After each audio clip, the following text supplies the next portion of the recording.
आज हम लोग पढ़ने वाले हैं क्लास 7 के अभ्यास 3 में से रासायनिक प्रतिक्रिया और रासायनिक समीकरण। इसके पहले के वीडियो में हमने जाना था कि रासायनिक सूत्र किस तरह लिखते हैं, ये हमने सीखा। आज हम देखते हैं कि एक रासायनिक प्रतिक्रिया क्या कहती है, क्या होती है, और एक रासायनिक समीकरण किस तरह से लिखा जाता है, उसे किस तरह संतुलित किया जाता है, ये हम सीखेंगे आज के इस वीडियो में। तो सबसे पहले हम जानते हैं रासायनिक प्रतिक्रिया क्या है। ठीक, तो इसके लिए हम कुछ उदाहरण देखते हैं, या ये उदाहरण तुमने घर में भी देखा होगा, बहुत बार माँ को करते हुए देखा होगा, या शायद खुद भी किया होगा। चाय यानी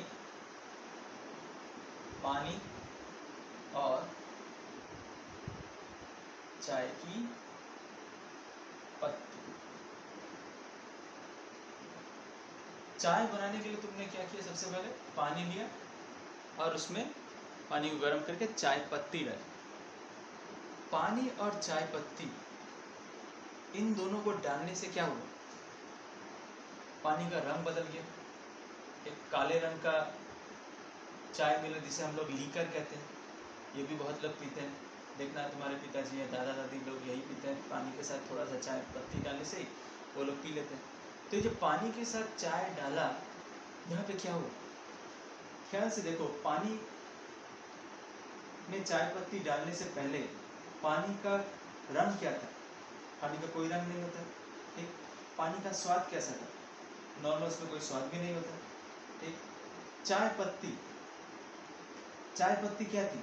ठोस आकार की थी, ठोस थी, सख्त थी, छोटे छोटे दानों में थी। उसका रंग क्या था? एकदम काला था। अब जब दोनों को तुमने मिलाया, एक साथ मिलाया, तो उत्पन्न हुआ क्या? तो उत्पन्न हुआ एक चाय। तो उत्पन्न हुआ चाय। ये जो उत्पन्न हुआ चाय, इसका रंग या इसका स्वाद क्या पानी जैसा है? इसका रंग क्या है? थोड़ा हल्का बादामी, या बोलो तो हल्का काला है। ठीक, इसका स्वाद पानी जैसा नहीं है। क्या ये ठोस है जिस तरह की चाय पत्ती थी? वैसा भी नहीं है। तो जब दो या दो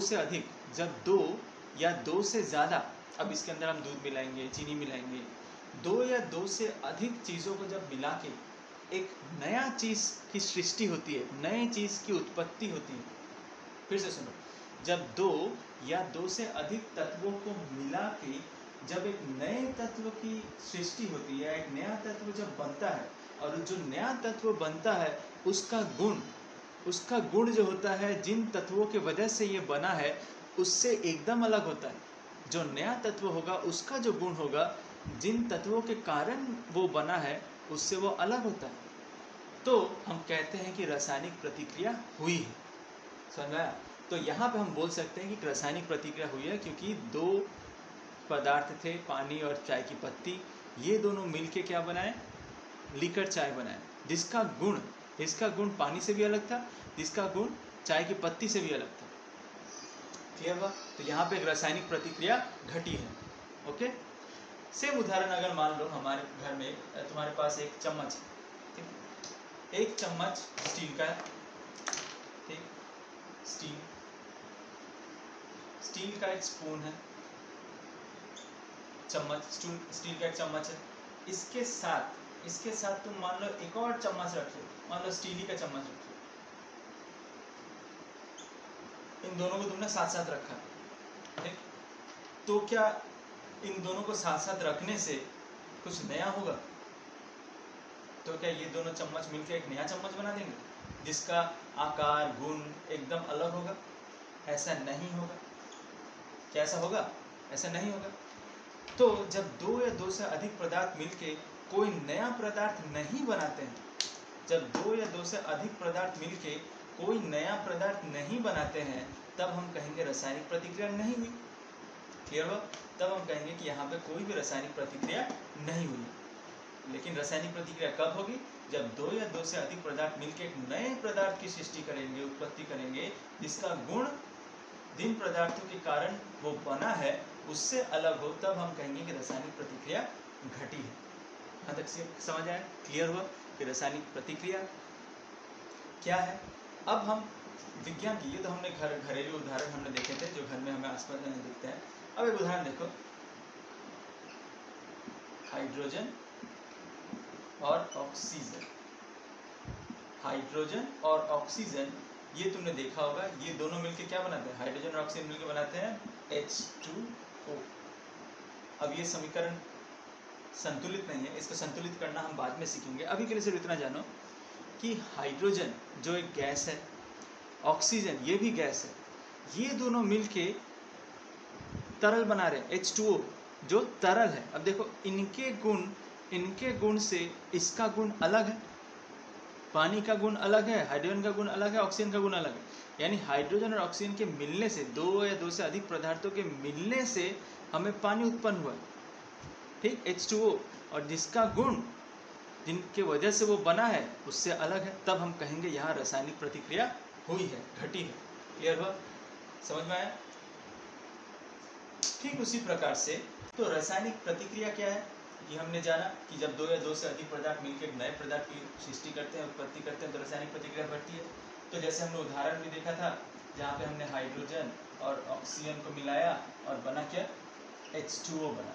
ठीक, अब ये जो रासायनिक प्रतिक्रिया घटी, इसको होने के लिए, इस रासायनिक प्रतिक्रिया को होने के लिए, संपन्न होने के लिए क्या चाहिए था।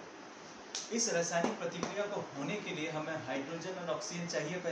पहले वो दोनों आपस में मिले तभी ना जाके H2O मिलेगा।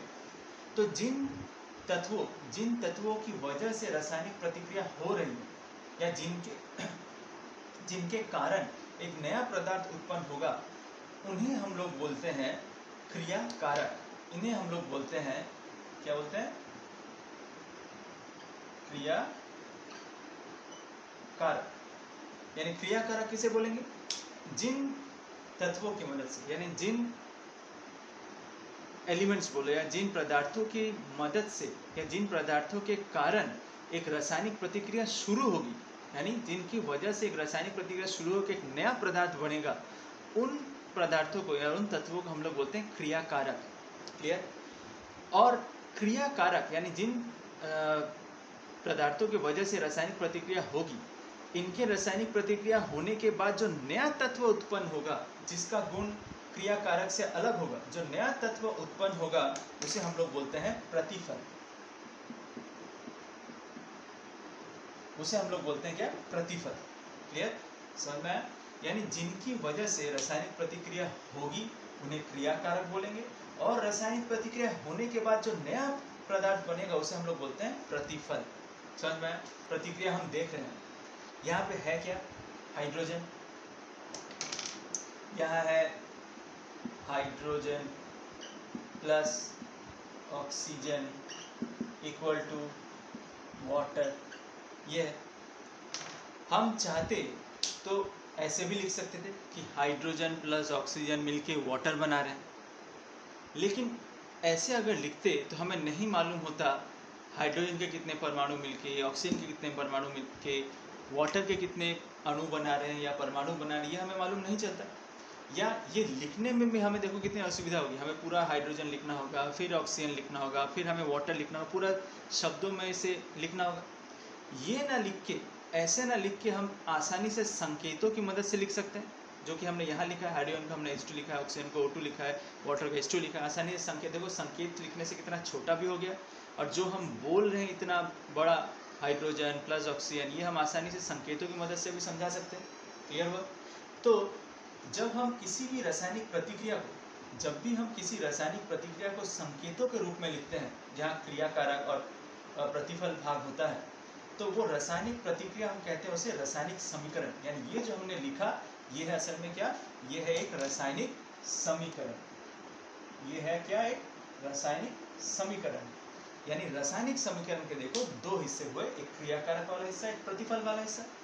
रासायनिक समीकरण में एक और चीज तुम देखो, यहाँ पे हमने एक एरो दिया हुआ। इस एरो की दिशा कहाँ है, देखो इस एरो का सिरा है इस तरफ, यानी एरो का सिरा हमेशा उस तरफ होगा जिस तरफ प्रतिफल होगा, यानी जो नया पदार्थ उत्पन्न होगा उस तरफ एरो का, ये जो एरो चिन्ह है उसका सिरा होगा। और एरो का जो पीछे वाला हिस्सा कहाँ होगा, वो क्या दिखाएगा, वो हमेशा दिखाएगा क्रियाकारक को, यानी जिनकी वजह से ये प्रतिफल उत्पन्न हुआ है। क्लियर हुआ। एरो देने के पीछे एक और कारण ये है कि अगर हम ध्यान से देखें कि ये रासायनिक समीकरण जो है ये संतुलित नहीं। ध्यान से देखो, यहाँ हाइड्रोजन के कितने परमाणु है, 2। एरो के इस तरफ भी हमें हाइड्रोजन के 2 ही परमाणु दिख रहे हैं, यानी हाइड्रोजन हाइड्रोजन तो संतुलित है।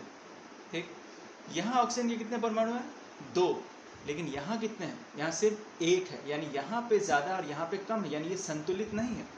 तो जब भी कोई रासायनिक प्रतिक्रिया संतुलित नहीं होती है, जब भी कोई रासायनिक प्रतिक्रिया संतुलित नहीं होती है, तब उससे हम एरो सिंबल से दिखाते हैं। यानी एरो सिंबल अगर दिया हो तो समझ लेना ये रासायनिक प्रतिक्रिया संतुलित नहीं है। अब इसे कैसे संतुलित करते हैं ये हम जानेंगे, ये हम इसके बाद जानेंगे कि किस तरह से रासायनिक समीकरण को संतुलित करते हैं। और जब भी रासायनिक समीकरण संतुलित हो जाती है तब इस एरो चिन्ह को हम लोग हटा देते हैं और इसकी जगह लिखते हैं बराबर चिन्ह। इस बराबर चिन्ह का मतलब क्या है, मतलब इसके बाएं हाथ में जो क्रियाकारक है उसका मान, उसके परमाणुओं का मान, और इसके दाएं हाथ में जो प्रतिफल है उनके परमाणुओं का मान जो होगा वो एकदम बराबर होगा। तब ये बराबर सिंबल आता है एरो सिंबल को हटा के। तो वो होता है संतुलित करने के बाद। तो किस तरह से रासायनिक समीकरण को संतुलित करते हैं वो अभी हम लोग सीखते हैं। ठीक है, चलो अभी हम लोग देखते हैं रासायनिक समीकरण को किस तरह से संतुलित करते हैं। तो जो उदाहरण हमने देखा था H2 + O2, ये था H2O। ठीक है, तो इस समीकरण में हम क्या देख रहे हैं कि हाइड्रोजन के 2 परमाणु है। इस एरो के बाईं तरफ हाइड्रोजन के 2 परमाणु है, एरो के दाईं तरफ हाइड्रोजन के 2 परमाणु है, हाइड्रोजन संतुलित है। एरो के बाईं तरफ ऑक्सीजन के 2 परमाणु हैं, लेकिन दाईं तरफ ऑक्सीजन का सिर्फ 1 परमाणु, यानी ऑक्सीजन संतुलित नहीं है। तो इसे संतुलित करने का तरीका होता है trial and error. Trial and error यानी कोई भी एक संख्या घटा के देखो, अगर वो सही हो रही है तो ठीक, नहीं हो रही दूसरी संख्या बैठाओ, उसके लिए फिर चेक करो। तो एक बार कोशिश करो, सही है तो ठीक, नहीं तो दूसरी संख्या। तो इसी को कहते हैं ट्राई एंड एरर मेथड। तो ध्यान दो, यहाँ ऑक्सीजन के 2 हैं और यहाँ ऑक्सीजन का 1 है। तो हम अगर कोई संख्या यहाँ हमें हमेशा यहाँ लिखते हैं, यानी जो भी अणु होगा या यौगिक होगा उसके आगे लिखा जाता है। ठीक, तो ऑक्सीजन अगर यहाँ हम 2 लिखें तो अब ध्यान दो, हाइड्रोजन कितने हो गए, 2 × 2, हम हमेशा इसे गुना करते हैं, 2 × 2 4, और ऑक्सीजन कितने हुए, यहाँ पे कुछ नहीं यानी 1 है, तो 2 × 1 2 हो गए। तो ऑक्सीजन 2 यहाँ पे भी और ऑक्सीजन 2 यहाँ पे भी हो गए, यानी ऑक्सीजन संतुलित हुआ। लेकिन ये 2 लिखने के कारण हाइड्रोजन हमारे 4 हो गए। 2 लिखने के कारण हमारे हाइड्रोजन कितने हो गए, 4, और यहाँ पे कितने हैं, यहाँ पे 2 है। क्लियर। तो हम यहाँ पे ज़्यादा हो गया, यहाँ कम हो गया, अब हम यहाँ कुछ करना होगा। अब यहाँ पे 2 है, तो अगर हम यहाँ 2 लिखें, अब ध्यान दो, यहाँ 2 लिखने से क्या हुआ, हाइड्रोजन कितना हुआ, 2 × 2 4, यहाँ पे भी बाईं तरफ भी 4 हुए, और दाईं तरफ कितना दिख रहा है तुम्हें, दाईं तरफ भी तुम्हें 2 × 2 4 दिख रहा है। ठीक, ऑक्सीजन कितने दिख रहे हैं बाईं तरफ तुम्हें ऑक्सीजन 2 दिख रहे हैं, और दाईं तरफ कितने ऑक्सीजन 2 × 1 यानी 2। तो ये जो समीकरण हुआ ये हो गया तुम्हारा संतुलित समीकरण। अब जब संतुलित हो जाएगा तब हम इसे ऐसे लिखेंगे 2H2 + O2। ये एरो सिंबल तब नहीं देंगे, तब देंगे बराबर का चिन्ह और लिखेंगे 2H2O। क्लियर हुआ, समझ में आया। तो किस तरह से एक रासायनिक समीकरण को संतुलित करते हैं समझ में आया। अब हम कुछ और उदाहरण देखते हैं। जैसे उदाहरण के लिए देखते हैं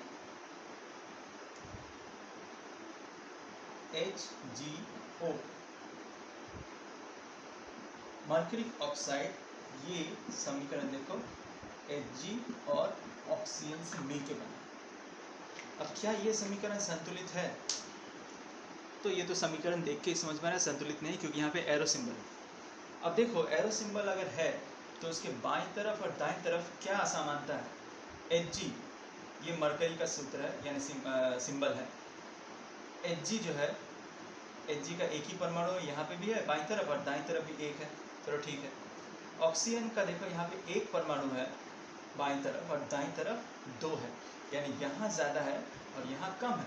यानी अब हम यहाँ कुछ करेंगे तो यहाँ क्या करें, यहाँ 2 है तो हमें 2 करना होगा, ये हमने 2 किया।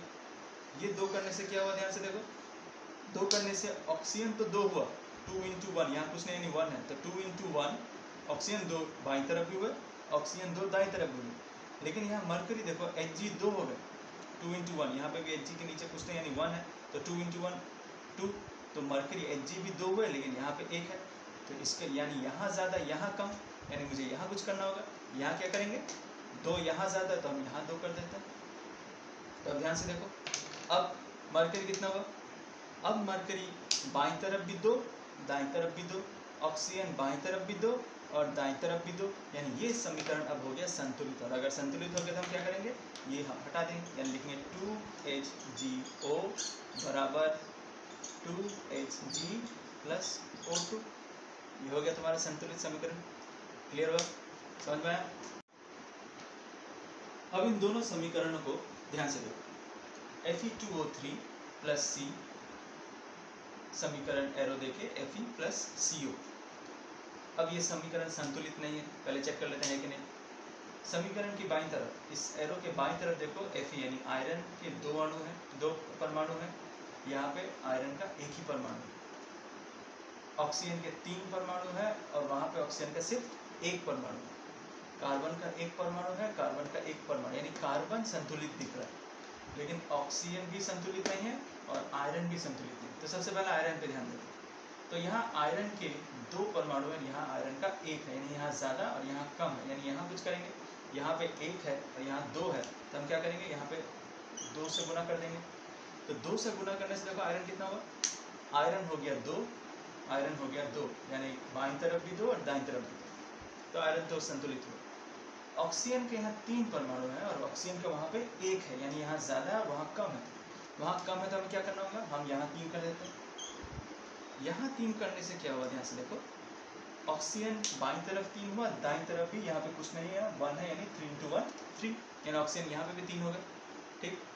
लेकिन यहाँ 3 करने से देखो कार्बन कितना हुआ, कार्बन भी 3 हो गए, लेकिन यहाँ कार्बन C कितना है, 1 है, यानी यहाँ पे 3 करने से ये कार्बन जो पहले संतुलित था अब असंतुलित हुआ, यानी यहाँ ज़्यादा हो गया, यहाँ कम, यानी यहाँ कुछ करना होगा, यानी यहाँ क्या करेंगे, यहाँ पे अगर 3 से गुना कर दे तो अब ध्यान से देखो, अब क्या संतुलित दिख रहा है, आयरन के 2 परमाणु बाईं तरफ, दाईं तरफ भी 2, ऑक्सीजन के 3 परमाणु बाईं तरफ, दाईं तरफ भी 3 into 1 यानी 3, कार्बन के 3 परमाणु बाईं तरफ, कार्बन के 3 into 1 यानी 3, यानी ये हो गया संतुलित। संतुलित हो गया तो हम क्या करेंगे, इसको नहीं लिखेंगे, इसकी जगह क्या लिखेंगे, बराबर, इसकी जगह बराबर का सिंबल लिखेंगे। क्लियर, समझ में आया? अब दूसरे वाले समीकरण को देखते हैं। अब ये पहले से थोड़ा अलग है क्योंकि यहाँ पे हमें दिख रहे हैं 3, ठीक, 3 प्रतिफल दिख रहे हैं। तो इसे करने का तरीका क्या है, सेम तरीका ही है। देखो हम पहले बाईं तरफ के तत्वों की परमाणु संख्या देखते हैं, फिर दाईं तरफ की देखते हैं। तो सबसे पहले बाईं तरफ, जैसे हम इस तरह से डिवाइड करेंगे, ठीक है। तो बाईं तरफ पहला तत्व है लेड Pb, एक है नाइट्रोजन और एक है ऑक्सीजन। तो लेड बाईं तरफ कितना है, 1 है, नाइट्रोजन कितना है 1 into 2 यानी 2, ऑक्सीजन कितना है 3 into 2 यानी 6, ठीक है। ठीक उसी प्रकार से हम लोग देखते हैं दाईं तरफ। दाईं तरफ लेड की संख्या कितनी है, 1 ही है, तो यहाँ पे भी एक, यहाँ पे भी एक, ये तो बैलेंस ही दिख रहा है। नाइट्रोजन कितना है, यहाँ पे 1 है, यहाँ पे 2, यानी यहाँ पे 1 है, ठीक। और ऑक्सीजन कितना है 1 + 2 + 2, यानी कुल मिला के आ रहा है कितने 5, और यहाँ पे है 6। क्लियर हो, ठीक। तो सबसे पहले यहाँ देखते हैं, ये दोनों लेड और लेड बाईं तरफ दाईं तरफ दोनों बैलेंस है 1 1। बाईं तरफ नाइट्रोजन 2 है, दाईं तरफ 1 है, यानी अगर हम इस यहाँ पे 1 है, यहाँ ज़्यादा है, यहाँ कम, तो हम यहाँ क्या कर सकते हैं 2 कर सकते हैं। यहाँ पे अगर 2 कर रहे हैं तो अब समीकरण में क्या बदल रहा है, ध्यान से देखो। समीकरण में अब क्या बदल रहा है, नाइट्रोजन तो हो गए 2 into 1 यानी ये हो गए 2, यहाँ पे भी 2, यहाँ पे भी 2, ठीक है। ऑक्सीजन का क्या हुआ, यहाँ 1 1 ही है, लेकिन अब ऑक्सीजन 2 into 2 4 हो गया, अब ये हो गया है 4, ये हो गया 4, और वहाँ पे ऑक्सीजन 2 ही है, यानी 4 2 6 और 1 7, यानी अब हो गया ऑक्सीजन देखो 7। क्लियर, यानी यहाँ 2 लिखने से क्या हुआ, नाइट्रोजन तो बैलेंस हुआ, लेड पहले से ही बैलेंस था Pb, लेकिन ऑक्सीजन देखो असंतुलित हो गया। यहाँ पे बाईं तरफ 6 और दाईं तरफ 7 है, यानी अभी ऑक्सीजन बैलेंस करना होगा। ठीक, यानी ये जो हमने 2 लिया था ये सही नहीं हुआ, यानी ये जो हमने ट्राई करके देखा 2 से हमें असंतुलित अभी बना हुआ है, यानी ये 2 हमने जो लिया वो सही नहीं लिया, यानी 2 हटा देंगे। ठीक, अब हम क्या करें, अब चूँकि हम देख रहे हैं कि बाईं तरफ हम कुछ भी लिखे, यहाँ 1 लिखे, 2 लिखे, 3 लिखे, कुछ भी लिखे, Pb की संख्या बदलेगी ही, क्योंकि Pb भी एक बार है, नाइट्रोजन भी एक बार है, यहाँ पे भी Pb एक बार है, नाइट्रोजन एक बार है। ठीक, तो यहाँ पे कुछ भी लिखेंगे इनकी संख्या उतनी ही बदलेगी जितने की यहाँ बदल रही। और जैसे उदाहरण के लिए यहाँ 1 लेके तो हमने देखा, Pb जब 1 था तो हमने करके देखा, हमारा संतुलित नहीं हुआ। अब यहाँ पे हम 2 लेके देखते हैं, यहाँ 2 लिखने से क्या हुआ, Pb जो पहले 1 था क्या हुआ, 2 × 1 2 हो गया। ठीक, नाइट्रोजन कितना हुआ, यहाँ नाइट्रोजन कितना था, 1 × 2 2 और 2 2 × 2 मिलके हो गया 4। ऑक्सीजन कितना हुआ, ऑक्सीजन हुआ 3 × 2 6, 3 × 2 6 × 2, यानी 6 × 2 हो गए 12।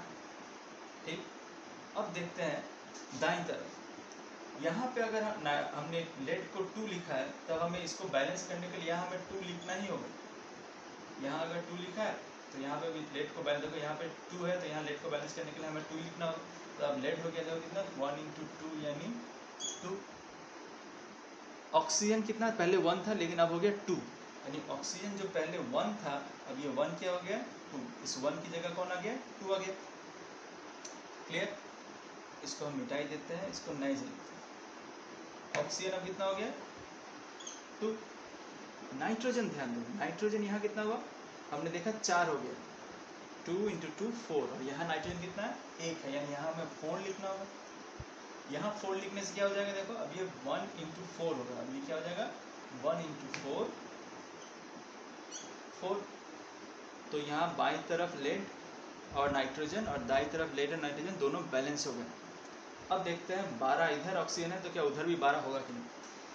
तो यहाँ 4 और यहाँ 2 लिखने से ऑक्सीजन क्या हुआ, देखो 2 × 1 ऑक्सीजन 2, 4 × 2 4 × 2 क्या होगा 8, यानी +8, और यहाँ ऑक्सीजन पहले से 2 है तो 8 + 2 10 + 2 12। तो देखो ये हो गया बैलेंस, यानी यहाँ ऑक्सीजन के सामने हमें सिर्फ 1 लिखना है, चाहो तो 1 लिखो या चाहो तो ना लिखो। क्लियर, तो ये हो गया तुम्हारा बैलेंस इक्वेशन, 2 PbNO3 2। अब इस एरो सिंबल को हम हटा देंगे, क्या देंगे यहाँ पे हम देंगे equal to symbol, equal to 2 PbO + 4 Na2 + O2। तो किस तरह से रासायनिक समीकरण ट्रायल एंड एरर मेथड से बनेगा, पहले हमने 1 लेके किया तब नहीं हुआ, फिर हमने 2 लेके कर रहे हैं तब नहीं हुआ, मान लो 2 में भी नहीं होता तो हम यहाँ 3 लेके करते हैं। क्लियर, तो देखना एक ना एक समय ये बैलेंस हो ही जाता है। तो किस तरह से हम बाई लेफ्ट हैंड साइड बाएं तरफ को और दाएं तरफ को इक्वल करते हैं ये भी हमने सीख लिया।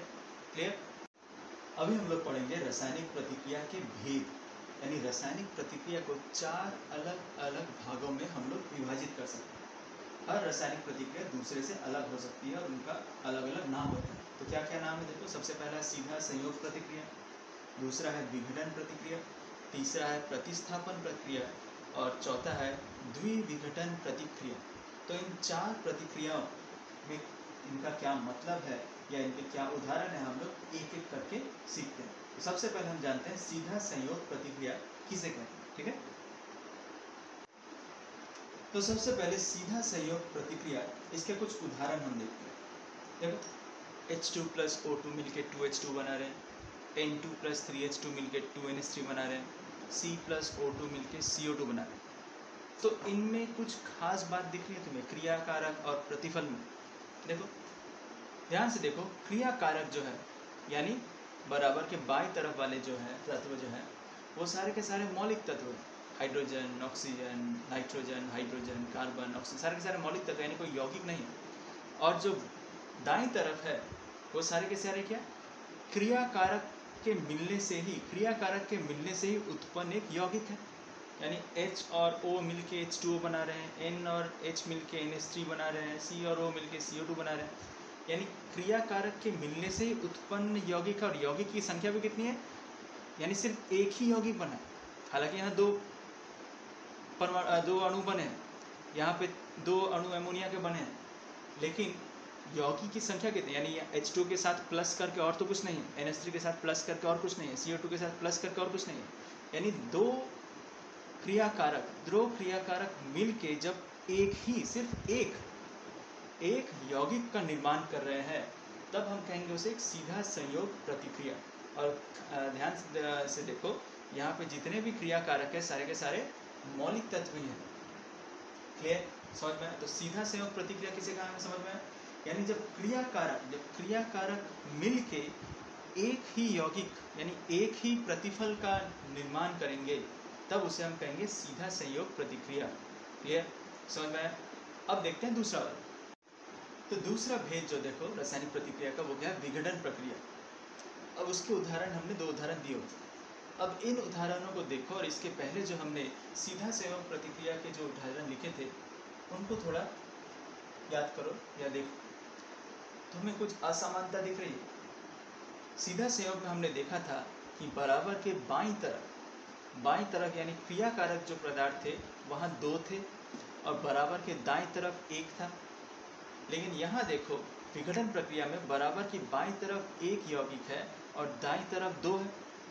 यानी जब एक यौगिक टूट के विघटित होकर, विघटन होना मतलब टूटना, जब एक यौगिक टूट के 2 या 2 से अधिक पदार्थों का निर्माण करते हैं, 2 या 2 से अधिक पदार्थों का निर्माण करते हैं, चाहे वो यौगिक हो या चाहे वो तत्व हो, ठीक, चाहे वो यौगिक हो चाहे वो तत्व हो। जब एक यौगिक टूट के विघटित होकर 2 या 2 से अधिक पदार्थों का निर्माण करते हैं, उसे हम कहते हैं विघटन प्रक्रिया। ठीक, अब यहाँ तुम्हें दिख रहा होगा CO3 के ऊपर हमने ताप लिखा हुआ है और यहाँ पे हमने विद्युत लिखा हुआ है। अब बड़े क्लास में तुम्हें पता चलेगा जब कैल्शियम कार्बोनेट को गर्म करते हैं, यहाँ इसके ऊपर ताप लिखने का मतलब इसे गर्म किया जा रहा है। जब कैल्शियम कार्बोनेट को जब हम लोग जो कहते हैं गर्म करते हैं, चूना पत्थर को जब गर्म करते हैं, तब वो क्या होता है, पका चूना CaO कैल्शियम ऑक्साइड और कैल्शियम कार्बन डाइऑक्साइड में विघटित हो जाता है, टूट जाता है। ठीक उसी प्रकार से जब पानी को अगर जब पानी में से अगर विद्युत का संचालन हो, तब क्या होता है, पानी अगर अशुद्ध पानी हो, शुद्ध पानी में नहीं होगा, अशुद्ध पानी में जिसमें थोड़ी बहुत अम्ल मिला रहता है, ये बड़े क्लास में तुम्हें इसके बारे में विस्तार से पता चलेगा। जब पानी में विद्युत का गमन होता है, तब पानी में हाइड्रोजन और ऑक्सीजन में टूट जाती है, विघटित हो जाती है। तो विघटन प्रक्रिया समझ में आया। जब एक यौगिक विघटित होकर 2 या 2 से अधिक पदार्थों में टूट जाएगी, बट जाएगी, तब हम कहेंगे उसे विघटन प्रक्रिया। क्लियर हुआ? तीसरा भेद देखो, वो है प्रतिस्थापन प्रतिक्रिया। तो 2 उदाहरण हमने दिए हुए, ठीक।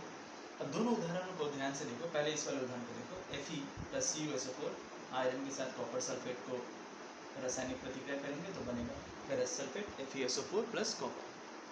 अब ध्यान दो, इसके बाईं तरफ और दाईं तरफ बहुत कुछ एक जैसा ही है और बहुत कुछ अलग भी है। एक जैसा क्या है, देखो यहाँ पे भी SO4 के साथ एक तत्व है, यहाँ पे भी SO4 के साथ एक तत्व है, यहाँ पे भी Fe अकेला है, वहाँ पे भी Cu अकेला है। तो यहाँ पे ध्यान दो, हुआ क्या, ये जो Fe था, आयरन का तत्व था, उसने क्या किया, उसने देखो रासायनिक प्रतिक्रिया होने के फलस्वरूप ये जो कॉपर का यौगिक था, कॉपर सल्फेट, इस आयरन ने इस कॉपर को हटा दिया और खुद देखो उस कॉपर की जगह, ये जो सल्फेट के साथ जो कॉपर था, SO4 के साथ जो कॉपर था, आयरन ने क्या किया, इस कॉपर को हटा के खुद कॉपर की जगह आ गया, FeSO4 बन गया और इस कॉपर को निकाल के अलग कर दिया। ठीक उसी प्रकार यहाँ देखो Pb, ये Cu किसके साथ था, Cl क्लोरीन के साथ था। तो Pb ने क्या किया, लेड ने क्या किया, इस Cu को हटाया, खुद Cu की जगह आ गया, खुद Cu की जगह आके PbCl2 बना दिया और Cu को निकाल के अलग कर दिया। यानी जब कभी एक तत्व दूसरे तत्व के यौगिक से उसे निकाल देता है, उसे निकाल कर उसकी जगह ले लेता है, ठीक, निकाल कर उसका स्थान ले लेता है, तो उसे हम लोग कहते हैं प्रतिस्थापन प्रतिक्रिया। क्लियर? जब एक तत्व जो है दूसरे तत्व का जो यौगिक था उसमें से उसे निकाल के उसकी जगह ले लेता है, तब उसे हम कहते हैं प्रतिस्थापन प्रतिक्रिया। तो यहाँ पे भी क्या हुआ, इसने लेड ने क्या किया, कॉपर को बाहर निकाला, कॉपर का जो यौगिक था उसमें से बाहर निकाला, खुद उसकी जगह लिया और कॉपर को बाहर निकाल दिया। तो ये है प्रतिस्थापन प्रतिक्रिया। ये चौथा वेद देखो क्या है, द्विविघटन प्रतिक्रिया।